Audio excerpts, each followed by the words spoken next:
করবা আল্লাহ পাক তোমাকে কি জন্য দুনিয়ায় পাঠিয়েছেন। একটু চিন্তা করবা, 1 মিনিট একটু চিন্তা করবা যে তুমি পৃথিবীতে নাই, তুমি পৃথিবীতে নাই, তুমি মারা গেছো। চিন্তা করবা তুমি মারা গেছো। এরপর চিন্তা করবা তুমি যে মারা গেছো পৃথিবীর কারো কোনো সমস্যা হচ্ছে কিনা। তুমি যে মারা গেছো পৃথিবী কি থেমে আছে? তোমার পরিবার থেমে থাকবে? তোমার শিক্ষা, তোমার বন্ধু বান্ধব, তোমার আত্মীয় স্বজন কেউ থেমে থাকবে? কেউ থেমে থাকবে না। তুমি পৃথিবীতে থাকো বা না থাকো কারো কিছু আসে যাবে না। আল্লাহ পাক তোমাকে যে পৃথিবীতে রেখেছেন একটা সুযোগ খালি দিয়েছেন, যাতে তুমি আল্লাহর দ্বীনের জন্য কিছু করতে পারো। এটাই আল্লাহ তোমার কাছে চান, আর কিচ্ছু চান না। আর কিচ্ছু আল্লাহ তোমার কাছে চান না। আল্লাহ চান তুমি একজন ভালো মানুষ হও, ভালো মুসলিম হও এবং দ্বীনের জন্য কিছু খেদমত করে পৃথিবী থেকে বিদায় নাও। এই দিন তুমি ছাড়াও বিজয়ী হবে ইনশাআল্লাহ। তুমি থাকো বা না থাকো এই দিন কিন্তু বিজয়ী হবেই। হয় তোমাকে নিয়ে হবে অথবা তোমাকে ছাড়াই হবে। জীবনের উদ্দেশ্য ফিক্স করো। জীবনের উদ্দেশ্য একটাই, জান্নাত। জান্নাত পাওয়ার জন্য যা করা দরকার তাই করতে হবে। কোরআন হাদিস মেনে চলা থেকে শুরু করে আমল করা, আদব আখলাক সব কিছু এর মধ্যে চলে আসবে ইনশাআল্লাহ। আল্লাহ পাক তোমাকে পথ দেখাবেন। আগে তুমি জীবনের উদ্দেশ্য ফিক্স করো। একটা কথা বলি, সবাই তোমাদেরকে বলবে জীবনে সফল হতে হবে। অনেক কথা আমি বলছি আমার ব্যক্তিগত অভিজ্ঞতা থেকেই বলছি। আল্লাহ পাক আলহামদুলিল্লাহ ফার্স্ট সেকেন্ড ছাড়া রেজাল্ট আমাদের হতো না। যখন থেকে আমরা বুঝতে পেরেছি যে ট্র্যাকে আমরা যাচ্ছি সে ট্র্যাকটা ভুল, সেই ট্র্যাকটা ভুল, এই বুঝটা যখন থেকে আসছে আমাদের মধ্যে, আমরা চেষ্টা করছি অন্যদেরকে আমাদের শিক্ষা দিয়ে সচেতন করার জন্য। আমরাও ভুল করেছি, ভুলের উপর ভুল করেছি। আল্লাহ পাক যেন মাফ করেন, আল্লাহুম্মা আমিন। সাফল্যের সংজ্ঞা শেখানো হতো আমাদেরকে পরিবার থেকে। সফল হতে হবে বাবা, নিজের পায়ে দাঁড়াতে হবে, বাবাকে দেখতে হবে, মাকে দেখতে হবে, অমুক তমুক ইত্যাদি ইত্যাদি। বিয়ে করবি কি নিয়ে, তোর তো কিছুই নাই, বলে নাই কথাগুলো আপনাদেরকে। চাকরি বাকরি করতে হবে, প্রতিষ্ঠিত হতে হবে। শোনো, সাফল্যের একটা সংজ্ঞা দিয়েছেন আল্লাহ কোরআনে, একটাই সংজ্ঞা, সূরা আল ইমরানের মধ্যে আছে। আজকে আমি সব ডিটেলস বলার সময় পাচ্ছি না।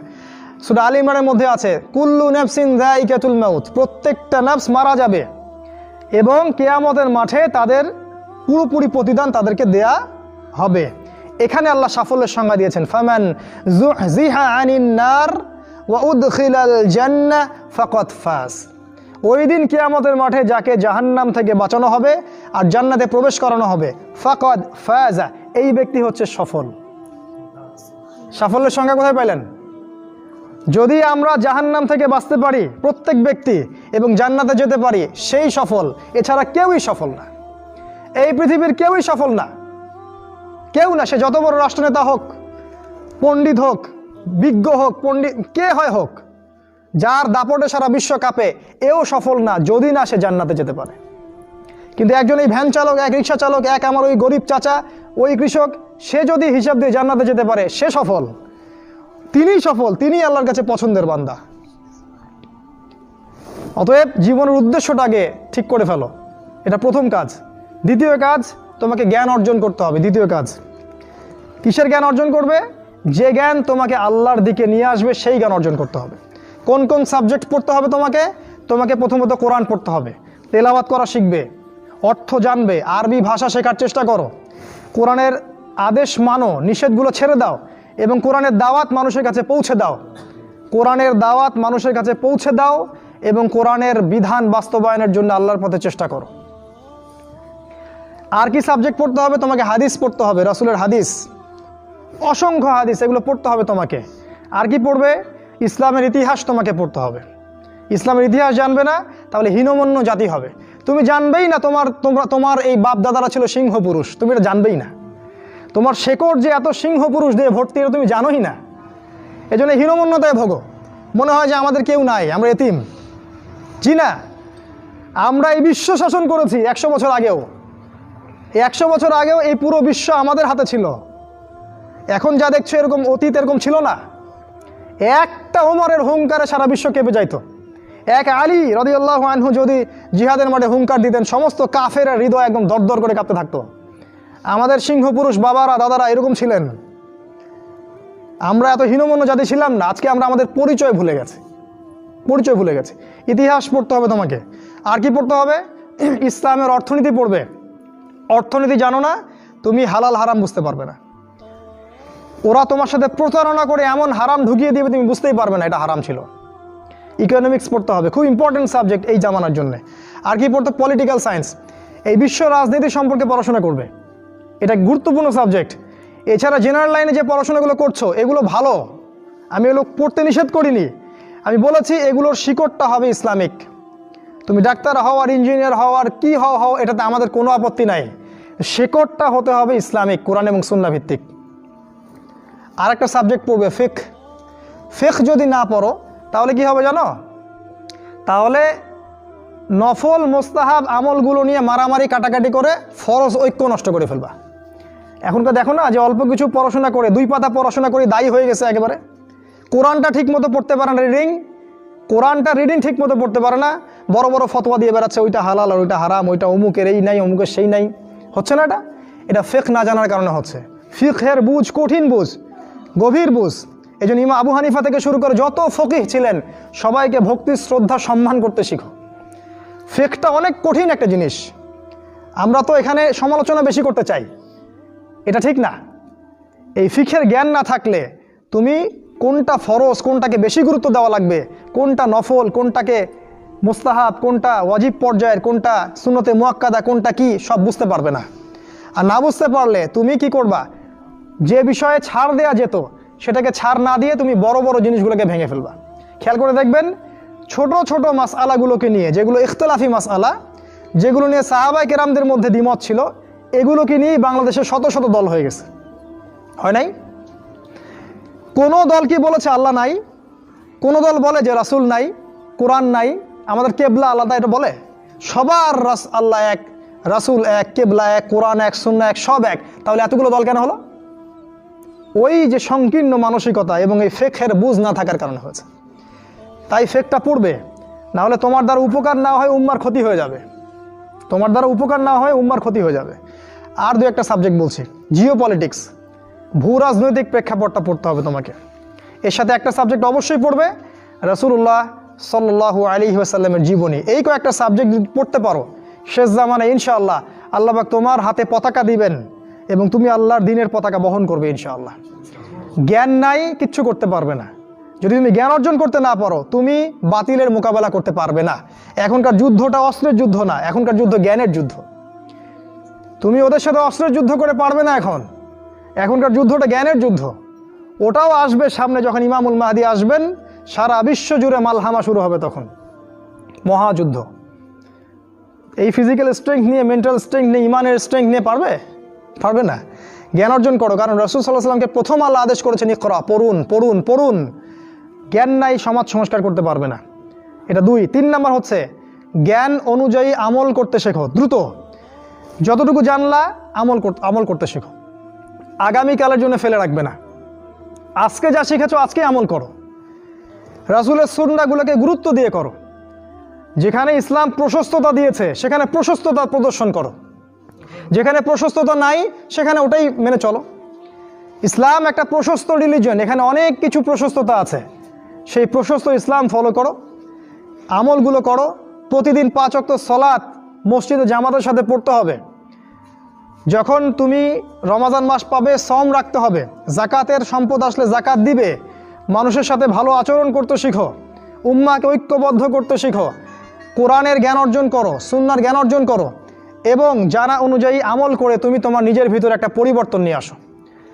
পবিত্র হওয়ার চেষ্টা করো, সব পাপ থেকে তওবা করে ফিরে আসো। রাসূলের সুন্নাহগুলোকে গুরুত্ব দাও।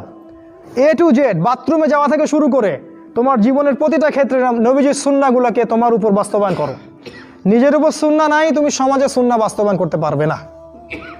3 নাম্বার। 4 নাম্বার, আদর্শ পরিবার গড়ে তোলো। আদর্শ পরিবার গড়ে তোলার জন্য তোমাকে তাড়াতাড়ি বিয়ে করতে হবে। তোমার সামর্থ্য আছে, শারীরিক মানসিক সামর্থ্য আছে, রুজির একটা ব্যবস্থা আছে, বিয়ে করে ফেলো, দেরি করবে না। বিয়ে করে ফেলো, দেরি করবে না। আমি বলছি অবশ্যই অবশ্যই তোমার শারীরিক সামর্থ্য থাকতে হবে, মানসিক সামর্থ্য থাকতে হবে, অর্থনৈতিক সামর্থ্য থাকতে হবে, একটা মেয়ের রেসপন্সিবিলিটি নেওয়ার সামর্থ্য থাকতে হবে।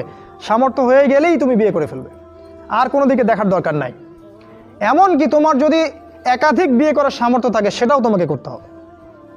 যার একাধিক বিয়ে করার সামর্থ্য আছে সে যদি না করে সেটাই তার জন্য গুনার কাজ। জি, এই কথাগুলো বলার সাহস পায় না অনেকে, এই কথাগুলো বলার সাহস হয় না, আলেমদেরই হয় না।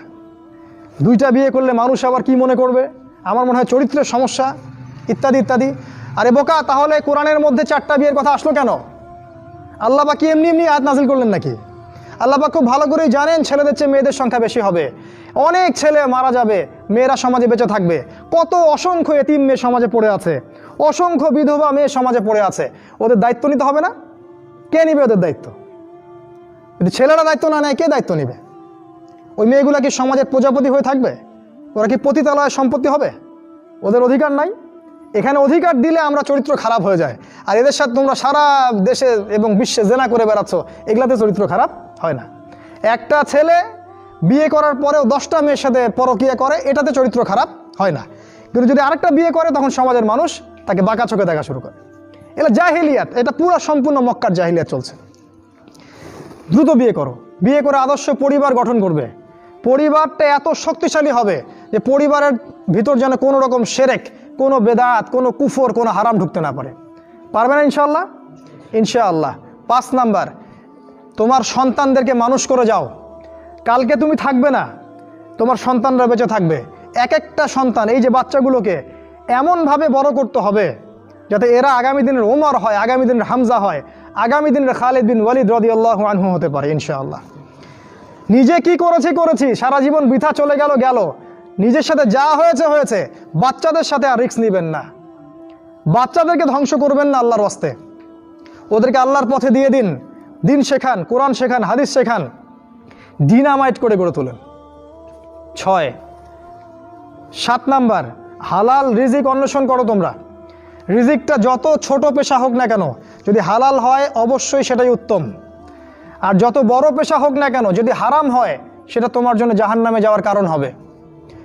অনেক বড় পদ আছে কিন্তু সেখানে ঘুষ আছে, সুদ আছে, প্রতারণা আছে, সেখানে যাবে না। আল্লাহর ওয়াস্তে সেখান থেকে দূরে থাকো।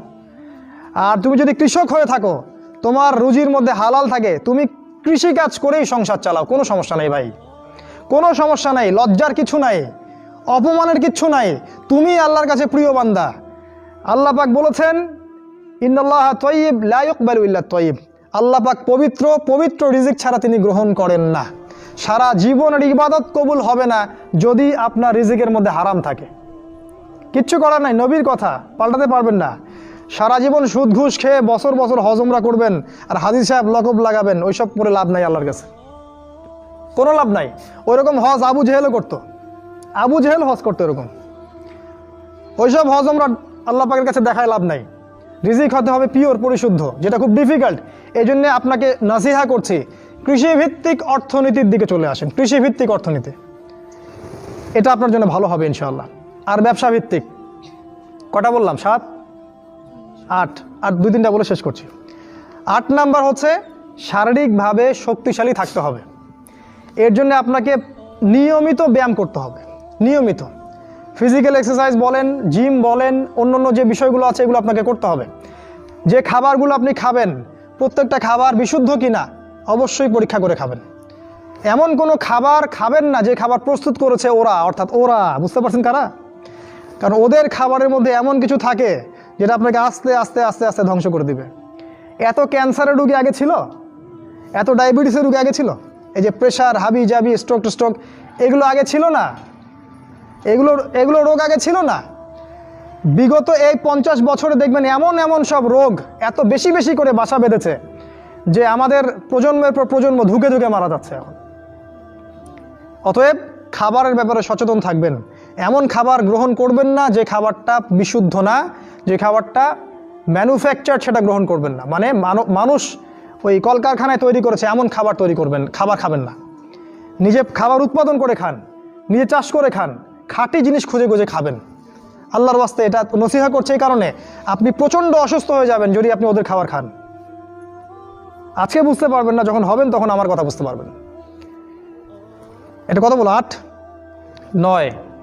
9 নাম্বার, মুসলিম উম্মাহ। আর 2টা বলে শেষ করছি। 9 নাম্বার হচ্ছে মুসলিম উম্মার মাঝে এই যে বিভক্তি চলছে, আপনি বিভক্তিটাকে দূর করে একটা জায়গায় নিয়ে আসার চেষ্টা করেন। কিভাবে করবেন? নতুন একটা দল খুলতে হবে না। আপনি যদি একটা প্রতিষ্ঠান করে থাকেন, একটা ফাউন্ডেশন করে থাকেন, একটা সংগঠন করে থাকেন, যেটাই করে থাকেন, আপনি যদি এতটুকু নসিহা গ্রহণ করেন যে হ্যাঁ, এই শতদা বিভক্ত এই উম্মার প্রত্যেকেই আমার ভাই, সে যে মাযহাবই হোক আর যে তরিকাই হোক, সে আমার ভাই, সেও মুসলিম, আমিও মুসলিম, তার সাথে আমার কিছু বিষয়ে হয়তো দ্বিমত আছে, কিন্তু এই না, তার মানে এই না যে সে কাফের আর আমি মুশরিক, সে কাফের আর আমি মুসলিম, এমন নয়। প্রত্যেকেই আমার ভাই। প্রত্যেকটা দলের মধ্যে যদি ভালো ভালো কিছু পান, সেই ভালোটুকু আপনি গ্রহণ করেন। আপনি দেখবেন প্রতিটা দলের মধ্যেই ভালো না কিছু আছে, আছে না? নাকি নাই, সবই খারাপ? প্রত্যেকটা ইসলামপন্থী দলের মধ্যেই ভালো কিছু না কিছু অবশ্যই আছে। সেই ভালোটাকে আপনি নিয়ে নেন, ব্যাস হয়ে গেল। আর প্রতিটা ইসলামপন্থী দলের মধ্যে দেখবেন কিছু না কিছু বিতর্কিত বিষয় আছেই। নাকি সব 100% পারফেক্ট? আছেই। ওগুলোকে আপনি ছেড়ে দেন, দিয়ে আপনি সবাইকে নিয়ে বসার চেষ্টা করেন। যেটাই করবেন সবাইকে নিয়ে করার চেষ্টা করেন। হ্যাঁ, এখানে মতবিরোধপূর্ণ যে মাসআলাগুলো আছে, এখানে আপনি উদারতা প্রদর্শন করুন। ফিকহের ব্যাপারে উদারতা প্রদর্শন করুন, আকীদার ব্যাপারে আপনি স্ট্রং থাকেন, ব্যাস। এভাবে আপনি উম্মার মধ্যে একটা ঐক্য আনতে পারবেন ইনশাআল্লাহ। আর এই উম্মার ঐক্য যদি না থাকে, তাহলে আগামী দিনগুলোতে এই উম্মাকে বাঁচাতে পারবে না কেউ না। এই উম্মার ঐক্য যদি ধ্বংস হয়ে যায়, যেটা হয়ে গেছে প্রায়, এই অবস্থা যদি চলতে থাকে আগামী 10 বছর, এই উম্মার ধ্বংস কেউ ঠেকাতে পারবে না, ইল্লা মাশা আল্লাহ। খুবই কনসিয়াস থাকেন, এটা ফরজ জিনিস। ওয়া'তাসিমু বিহাবলিল্লাহি জামিআ, আল্লাহ পাক বলেছেন আল্লাহর রজ্জু একসাথে শক্ত করে ধরো, এটা আল্লাহর আদেশ। আর যেটা আল্লাহর আদেশ সেটা ফরজ। আপনার জোরে আমিন বলা ফরজ নয়, পায়ে পা লাগানো ফরজ নয়, রফুল ইয়াদাইন করা ফরজ নয়, আপনারা যে আরও জিকিরের তরিকাগুলো বের করেছেন এগুলো ফরজ নয়। এগুলো গুরুত্বপূর্ণ হতে পারে, সুন্নাহ, ফরজ নয়। ওয়া'তাসিমু এটা ফরজ। আল্লাহর রজ্জু সব শক্ত করে একসাথে ধরে থাকো, এটা ফরজ। আপনি ফরজটাকে ছেড়ে দিয়ে সুন্নাহ ধরতে পারেন না। যদি ধরেন তাহলে আপনার নির্বোধ, আপনি বোঝেন না যে কোনটাকে বেশি গুরুত্ব দিতে হবে। অতএব উম্মার ঐক্যের জন্য কাজ করুন। যারা ঐক্যের জন্য কাজ করছে ওদেরকে সহযোগিতা করুন। আপনার সময় থাকলে সময় দেন, মেধা থাকলে মেধা দেন, অর্থ থাকলে অর্থ দেন, অথবা দোয়া করে সহযোগিতা করুন। যেভাবে পারেন আপনি তাদেরকে সহযোগিতা করুন। লাস্ট আরেকটা হচ্ছে, আপনাকে আল্লাহ পাক যে সময়টুকু দিয়েছেন এই যৌবনের, এই দুনিয়ার জীবনের, আল্লাহর দ্বীনের দাওয়াত আপনি প্রচার করেন। আপনার মধ্যে যতটুকু এলেম কালাম আছে, বাল্লিগু আন্নি ওয়ালাউ আয়াহ, একটা আয়াতও যদি জানো আমার পক্ষ থেকে, প্রচার করে দাও। প্রতিটা দিন আপনি আল্লাহর পথে দাওয়াতের জন্য নেমে পড়েন। ফুল টাইম দায়ী হতে বলছি না আমি, পার্ট টাইম দায়ী হয়ে যান।